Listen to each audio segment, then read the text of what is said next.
Pemirsa, masyarakat pada umumnya belum terlalu familiar dengan kontes reptil.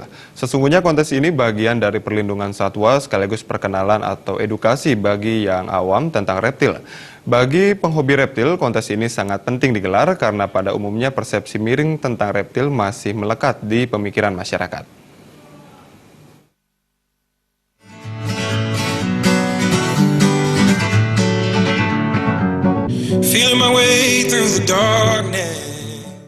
Menurut Indra Mulyawan yang merupakan juri pada acara kontes reptil di Denpasar, perkembangan baik pecinta maupun penghobi reptil di daerah Bali terlihat meningkat.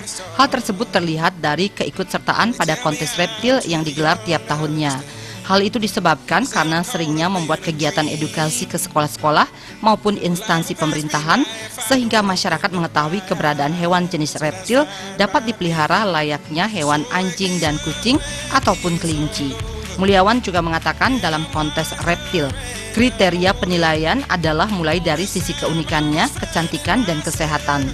Selain itu, reptil yang dilombakan adalah jenis reptil yang tidak dilindungi atau reptil yang sudah diternakkan, baik lokal atau import, dan juga hasil dari konservasi kawan-kawan pecinta reptil. Kita masih ada 8 kelas untuk penilaian kelas-kelasnya.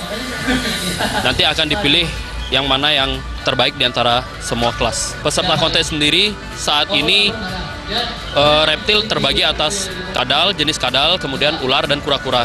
Tapi yang masih mendominasi sampai saat ini masih dari kelas ular. Jadinya untuk setiap kontes peserta dengan yang kelasnya untuk ular masih mendominasi. Jadinya pesertanya masih cukup banyak. Untuk masyarakat, jadinya jangan dipukul rata bahwa semua ular itu merupakan ular yang berbisa. Jadinya itu adalah persepsi yang salah. Jadinya ular itu terbagi atas ular yang berbisa dan tidak berbisa. Nah, itu yang harus diketahui terlebih dahulu. Peserta yang mengikuti pada kontes reptil ini tidak hanya orang dewasa, terlihat juga anak-anak yang antusias untuk mengikuti kontes ini. Seperti Niko yang mengaku baru 2 bulan menyukai reptil karena alasan lucu. Karena lucu. Ini apa namanya? Bro. Apa? Namanya bro. Enggak, jenis reptilnya apa namanya? Reptilnya baby dragon. Sejak kapan Adik suka? Sejak 2 bulan yang lalu. Ya, untuk para peserta Sekarang ikut kontes? Sekarang ikut kontes? Iya, ikut. Karena Papa Mama izinin gitu? dari kompetitor. Melalui kontes ataupun edukasi langsung maupun lewat media sosial, Mulyawan berharap khususnya untuk reptil jenis ular untuk tidak sembarangan membunuhnya karena ekosistem masih membutuhkan keberadaannya untuk keseimbangan alam, di mana dampaknya untuk hama tikus khususnya di persawahan semakin tidak terbendung dan merugikan para petani.